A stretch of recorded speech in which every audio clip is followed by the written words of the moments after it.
Novamente, boa tarde. Bem-vindos a essa palestra de hoje aqui no GEAC em português. É o primeiro domingo do mês de fevereiro. E quando eu estava lendo essa última mensagem, as perguntas que os discípulos fizeram a Jesus e a resposta final dele, quando perguntaram qual é verdadeiramente a coisa mais difícil, que ele diz a paciência, eu acho que aí estamos todos de acordo que é a paciência. A paciência em todos os momentos da nossa vida é muito importante. E falando sobre esse tema que foi escolhido para a tarde de hoje, dívidas e resgate, eu atrevo até a dizer que nesse momento então é mais difícil ainda de dizer assim, poxa, precisa muita paciência mesmo, porque conosco, paciência com o mundo, paciência com a vida, para que possamos pagar, quer dizer, pagar talvez não seja a palavra correta, mas resgatar as dívidas que nós temos, que todos nós somos devedores. Então, esse tema, dívidas, quando nós falamos no Espiritismo, se fala muito, todos nós somos devedores.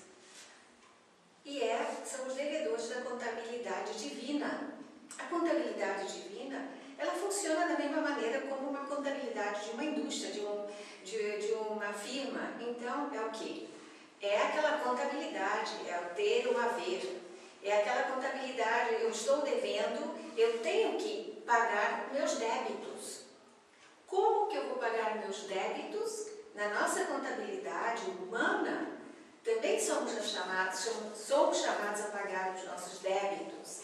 Se temos débitos financeiros, econômicos, vamos pagando, temos a sorte de podermos pagar por parcelas e tudo mais. E se nós passarmos isso para a contabilidade divina, Deus também está nos dando a mesma oportunidade. E como são as parcelas? As parcelas são as encarnações. Essas reencarnações em que vamos, em que voltamos e saímos de novo da Terra, voltamos de novo para a Terra e cada vez estamos pagando um pouco mais as nossas dívidas. Então, são as dívidas e os resgates. Resgate é um modo de dizer como que eu vou pagar as minhas dívidas. De que maneira Deus nos permite pagar dívidas? Na nossa vida material, nós pagamos as nossas dívidas, mandando dinheiro para a conta, fazendo tudo aquilo que todo mundo sabe como se faz, pagando dívidas. E como é que funciona isso segundo a lei divina? A lei divina, que é a lei de causa e efeito, que ninguém pode mudar. Ninguém mesmo, nem nós, nem ninguém. É a lei que rege o universo, é a lei que rege o destino de todas as criaturas de Deus. Então, a lei de causa e efeito é aquela que vai se encarregar de que possamos verdadeiramente devo pagar os nossos débitos. E segundo os nossos débitos, segundo as nossas dívidas, então, nessa medida, como vai ser o peso específico de cada débito, de cada dívida, é que vai ser também programada o resgate, o pagamento dessas dívidas. Então, quantas vezes na nossa vida, mesmo sendo jovens, nos perguntamos ou nos dizemos assim, meu Deus, se eu tivesse sabido, eu não teria feito. Se eu tivesse conhecimento, eu na minha idade, por exemplo, poderia dizer assim, ou digo também de vez em quando, se eu tivesse naquela época o conhecimento que eu tenho hoje, eu teria mudado muita coisa. Teria feito muita coisa diferente. Isso é sincero. Mas não é que nós não podemos, assim, eu não posso com 25 anos ter o conhecimento e a maturidade que eu tenho hoje, então é difícil, é uma coisa quase impossível de realizar. Mas graças à bondade divina, podemos numa próxima encarnação, então, exatamente com o conhecimento que adquirimos, com essas aquisições morais, tudo isso podemos então começar a resgatar as nossas faltas numa próxima encarnação. Então, se nós dizemos assim, meu Deus, quanta coisa que eu poderia ter feito e não fiz, agora é tarde demais. Muitas pessoas dizem isso. Quando chegam digamos assim, ao outono, ao inverno da vida física, da vida material, dizem, meu Deus, eu sei que eu fiz tanta coisa errada e agora eu não posso mudar mais nada. Tudo acaba com a morte. Nós sabemos que não é assim. Sabemos que a vida continua, sabemos que vamos receber novas oportunidades. O importante nesse momento é reconhecer os erros que foram feitos, os equívocos, os débitos que nós deixamos. Isso é importante. E ter fé de que Deus sempre nos dará as oportunidades, conforme as nossas necessidades de resgatar os nossos erros. Então, se vamos falar de que, como decorreu a minha vida, eu fiz isso, eu não deveria ter feito, eu deveria ter feito aquilo, mas eu não fiz. Não nos maltratemos. Pensemos de que novas oportunidades surgirão. Todo dia recebemos oportunidades para mudar alguma coisa, para acrescentar alguma coisa ao nosso conhecimento, à nossa vivência que nós temos. Todo dia é uma conquista.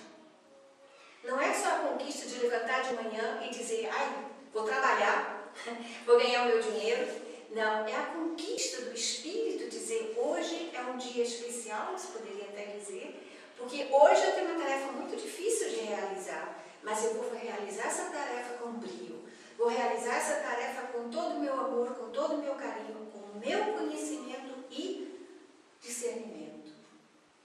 Todos os dias somos colocados em situações difíceis, desafios, todos os dias. Só quem não sai de casa é que não tem. E nem aí não é verdade, porque até em casa nós temos desafios. Então, estamos sempre sendo chamados a escutar o que está acontecendo, o que a vida está me dizendo. Escutar dentro de si mesmo, o que eu posso mudar, o que eu tenho que mudar, como que eu posso fazer isso, para não cometer os mesmos erros. Porque erros nós vamos sempre cometer, equívocos também, porque ainda não chegamos àquele padrão, àquele patamar em que sabemos tudo. Vai levar muito tempo ainda, mas estamos aprendendo, nós estamos na escola e até a nossa escola. Então, se nós estamos hoje aprendendo de que se eu caio, eu tenho que levantar de novo, na próxima vez, no próximo ano, eu vou dizer, não, eu estou para cair, mas não vou cair. Eu tenho a força suficiente para não cair. E quem não levanta, quem nunca cai, nunca vai levantar. Nunca vai fazer essa experiência fantástica do cair e levantar. Então, são coisas que nos acontecem no dia a dia.